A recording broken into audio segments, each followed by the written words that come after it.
everybody. It's the weekend edition of Proline, and it's time to look at NBA playoff action. Chicago Bulls heading down to Miami. I'm Dave Koken. John Granton from Jim Fight Sports is here as well.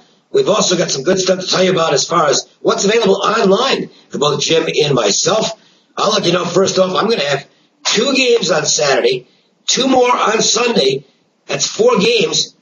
$20 for the 2 games on Saturday, $20 for the 2 games on Sunday. And these are going to be personal service plays. So the games that I'm giving out to all my clients, you're going to be able to get these online at ProlineTV.com for just $20 on Saturday and $20 on Sunday. Good plays, real good results. That's what matters. These are games I really like.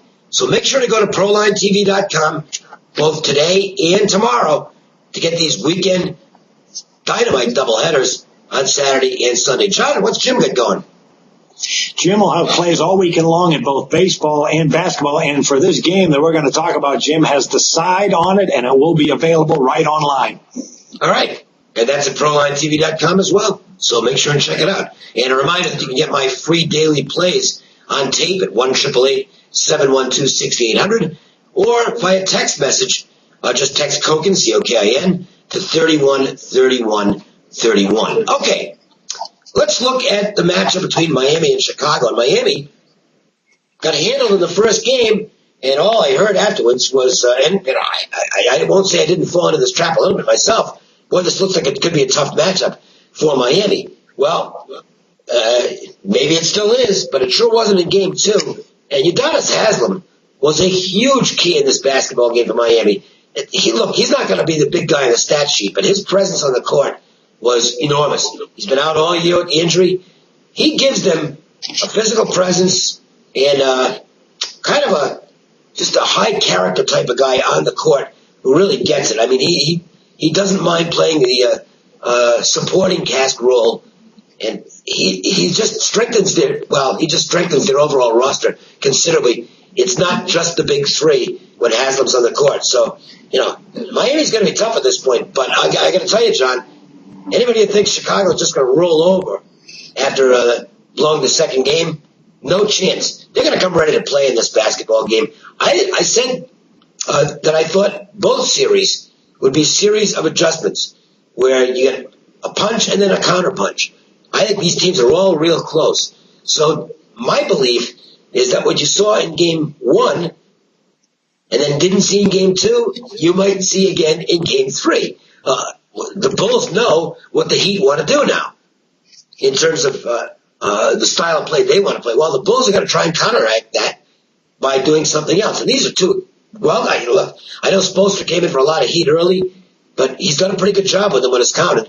And Thibodeau, well, he's your NBA Coach of the Year. Mr. Tibbs is really good at this stuff, and particularly on the defensive end. I think you're going to get a big game from Chicago here. I like the Bulls to take this game, John.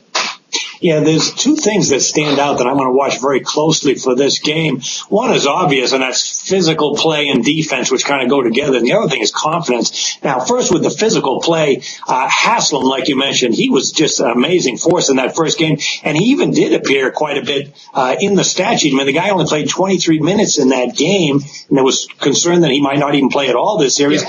He was 5 of 10 shooting, 13 points, 5 rebounds, and was the kind of physical presence in the low post that they just didn't have in Game 1 when Chicago just walked all over them. And the other part of it is confidence. This is the part that I'm going to watch closely for this game on Sunday. And the reason is Chicago confidence was sky high after that first game. Here they are, number 1 seed. They got home court. They just blew Miami off the court in that first game, particularly in the second half with their rebounding.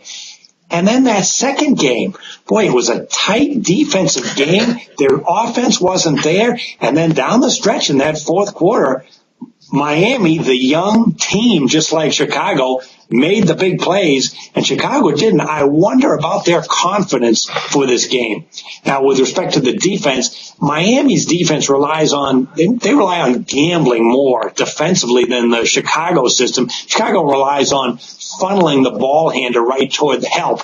And what stood out in those first 2 games, even though it was a split, is Miami shot 47% in both games, and that's exceptional against a Bulls team that was ranked 1 and 2 defensively in Miami during the regular season. So I think Miami certainly has the confidence and the edge going for 2 games here at home, and I wonder how the confidence of this young Bulls team will respond these next 2 games. That's going to be interesting.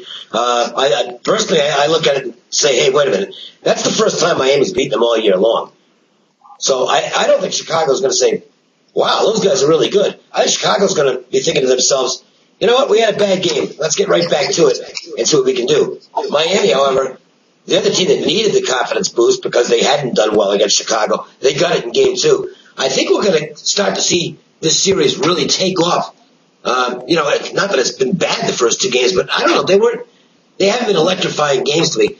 You might get that here. I think this is a game that has a chance to be really exciting.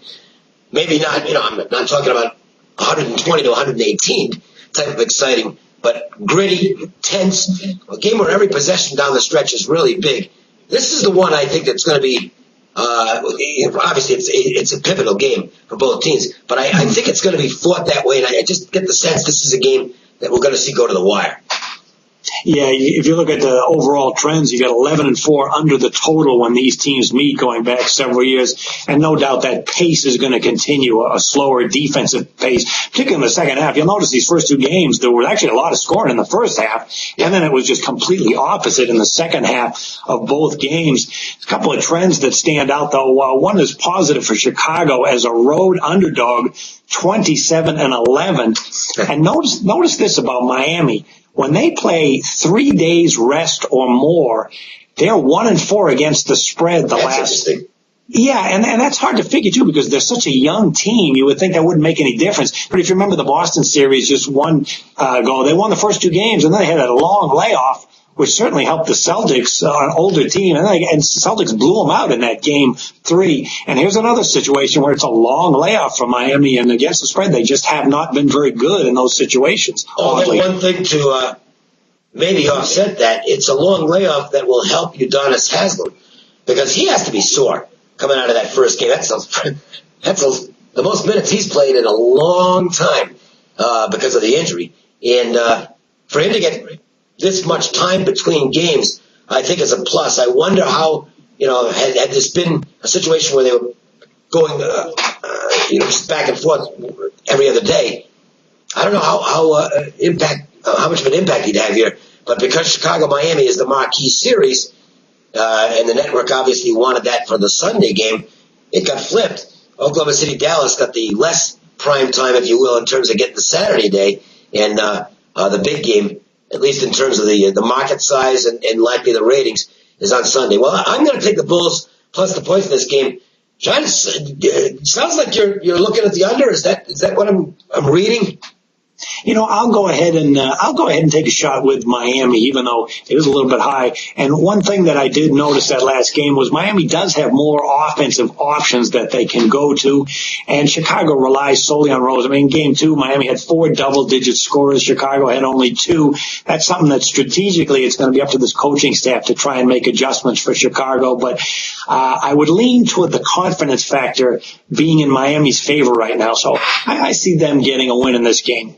All right. Well, we have opposite sides on this one. We'll see who comes out on top. A reminder that you can get 2 great plays from me on Saturday, both personal service plays, 2 more on Sunday, just $20 each day at ProlineTV.com. They're games I like a lot. I fully expect them to get you into the winner's circle. That's the place to be. ProlineTV.com for both games on Saturday, both games on Sunday. And Jim Feist, as always, with great stuff online as well, John. Yes, he does. He has plays all weekend in baseball, as well as this game on Sunday, this NBA game. He will have a side available online. All right. Be sure and check it out. We'll be back with more on Monday. Have a great weekend, everybody. For Jim Feist and for John Creighton, I'm Dave Koken. We'll see you on Monday.